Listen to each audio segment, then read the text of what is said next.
35 days. This felt like a long time, and it is a long time for us, but it's certainly not unusual after the last couple of years. So we are definitely excited to get back home and get that feeling back in us of what it feels like to be at home and stay in our own hotel and stay in our own rooms and have a little bit more of a normal schedule for what's normal around here. So I think, number one, that's what we're most looking forward to. Number two is we're looking forward to a good football team that's coming in here, a 5-1 team. They are playing with extreme confidence, and if you watch them against Gardner-Webb, I think that's by far their best football game overall that they've played both offensively and defensively.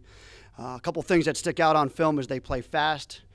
They run the football. They get you in unbalanced formations. They leverage you. They do probably some really nice things out of the bunch formations as far as throwing the football and running the ball.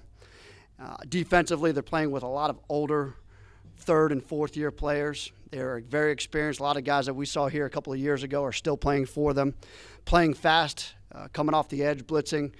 They do a lot of things to Gardner-Webb, and I think they're playing extremely well, about as good a football as they've played all year long. What you notice about these guys is they've gained confidence. They're 5-1. They've beaten some pretty good football teams. They beat Furman. They beat Chattanooga in a rivalry game. They beat Gardner-Webb, and their only loss being to an FBS Tennessee Volunteers team. So, very good football team, very experienced football team. We've got to worry about ourselves. During the bye week, we spend most of our time really just preparing ourselves, getting healthy, preparing ourselves for this week. But we've also played a lot of football. We got a lot of young guys. We still got a young defensive squad that we are learning and teaching how to play football. So we did a little bit more live contact than we normally would do in a traditional bye week, being that it was still fairly early in the season. We've got to keep in mind we've only played 4 football games, and this will be their 6th football game and our 5th. So it's going to be a little bit of a kind of a learning curve for us still. But I still think that we've got a lot of good football ahead of us to be played here in the near future. So we're certainly excited to get back out there and get the bye week behind us and move forward with the rest of our schedule, being that we're going to be playing it all the way out and straight through, and mostly a Southern Conference schedule until the last 2 games. Any questions that I can answer right now? Just how hard is it to get into a rhythm? I mean, you guys had the week with the storm, you had the bye week, and it feels like you guys have been a little bit all over the place, just kind of settling into an actual pace, an actual rhythm. Well, it was like this, and I told the story as for years I said to myself, man, I can't wait until I can work 20 years and retire. And then I realized what that was like when I had the hurricane. And then I realized again what it was like when I had the bye week. And I think my wife realized it more than ever because I wandered around the house for 4 or 5 days during the hurricane, and then during the bye week I wandered around Saturday wondering what I was going to do, finding things to do, looking for something to do, watching as much film. I realized there's only so much football that I can go out there and watch, so it was very difficult for me.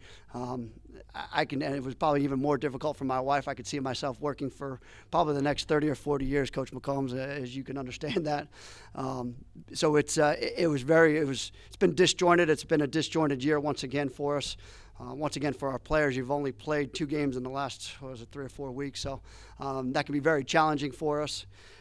But certainly we're looking forward to getting onto some sort of a schedule. And the one thing that we do here better than anybody else is get to a schedule and stick to a schedule. So when we're off of that schedule, it gets to be very challenging for us. It can be very difficult.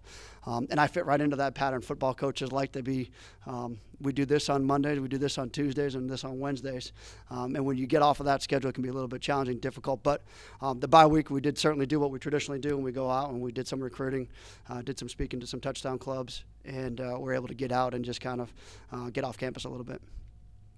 Other than the wins, obviously that's different, but what's different with ETSU under Randy Sanders than in the past couple of years since they brought the program back? Well, the first thing is I can't tell whether it's the fact that they're just more mature, because I think Coach Torbush did a good job of recruiting there, obviously, the talent level that they have there right now. But I will say this, on the offensive line, it's one of the best offensive lines that I've seen. So their offensive line coach is doing a heck of a job. They're doing a good job of not, just scheming it, which we would certainly expect out of a guy like Coach Sanders, especially on the offensive side, that he's been at Tennessee and been at Florida State for all those years. He's got a pretty good idea of what it takes to to work at that sort of a level.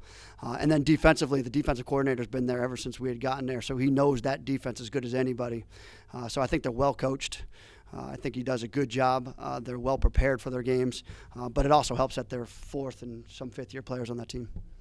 Going back to the bye week, would you count it a successful bye week? Do you think it went well? Well, we certainly did get healthy, although we still got some guys that are working their way back in as of right now. We did come out. We didn't get anybody injured, so that's always very successful for us. But I thought more importantly, we got a lot of our younger players reps. Some of what we're counting on our 2s and our 3s, guys that we may be redshirting. We did some live scenario work with those guys, especially our younger quarterbacks and some of our younger defensive linemen. Got some good reps that are going to help them out, whether it's this year or next year. So in that regard, I do think it was very successful. Other than the Towson game, they've been close, but at what point do you kind of look back at the past year and a half and say, okay, this isn't working? Or do you double down and say this is going to work eventually? How do you address it when you look at things in the big picture? Yeah, I definitely think that as coaches, is we always tend to do that. We always look at what we're doing, and yeah, we will certainly double down on everything that we do here. Is when you start to get yourself in trouble is when you doubt yourself. This is pretty much the same staff that went 10-0 and then 10-2 that year. We've probably got a pretty good idea. We just need to be able to continue to grow our roster and continue to develop our players and do what we do, and we know that eventually it will pay off. There's certain things that we need to change and adjust, but we don't need to scrap anything or get out of any sort of a rhythm. So we're committed to doing what we're doing, both offensively and defensively, and yeah. And you took a look at the Towson game, and we had our opportunities in the Towson game to keep it a little bit closer and get it to the fourth quarter. And unfortunately, we weren't able to do that with some receivers that we had an opportunity to get the ball to. And then they turn around and have a good win over a top 25 team against Stony Brook. So if you look at the FCS opponents, I think they're about 15-2, all of our opponents right now, including our game. So it hasn't been an easy schedule for us. We've had some pretty good teams, but I know that's going to prepare us for the rest of our future schedule. And as I always say, there's nothing I can really do about the schedule. You try to schedule the non-conference games, but other than that, we're going to play it like it lies. What's your biggest frustration about what's happened so far this season with the team? Certainly the big plays frustrate me. Both sides of the ball. We have opportunities, like I just alluded to in the Towson game, to hit a couple of receivers there and make a couple of different reads, make a couple of blocks here and there on the offensive side. And on the defensive side, you got a couple of tackles. You got a guy wrapped up in the backfield, and against a good quarterback like Flacco was last week or 2 weeks ago, he's going to make you pay. And we knew it. We had somebody assigned to it. We just couldn't make a play here and there, and they're going to have open wide receivers there. And those are the frustrating things. I think we just got opportunities. We need to be a little bit more opportunistic in those spots. But other than that, I think we've played fairly well. We've ball controlled it. We've gotten first downs. I think we've gone through it 22 times on fourth down and gotten 16 of those. I think we're doing a pretty good job of converting. We're doing a pretty good job in the special teams game. We've gotten a couple of good returns. We've gotten some block kicks here and there. So there are some very good positives there. We just need to continue to grow and build off of those and develop our younger defensive guys. We ran into a buzzsaw up there. That was a good football. Very good football. Fast, physical, and well coached. And the quarterback, he was unbelievable. He really was. But I know I talked to you before we went up there, and they were a 4-3 team. And during the bye week, they went to a 3-4 team. Were you expecting that to happen? I had some knowledge of it. I had some insider knowledge of them going to the 3-4. It's just, when they go, I knew they did some spring research with some other staffs there, and I'd heard about it, but it's hard to wrap your head around it when they show nothing but a 4-3.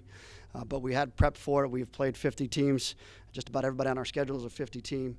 Other than about 2 or 3 of those guys. So I think we had a pretty good plan going in there. We moved the football on them.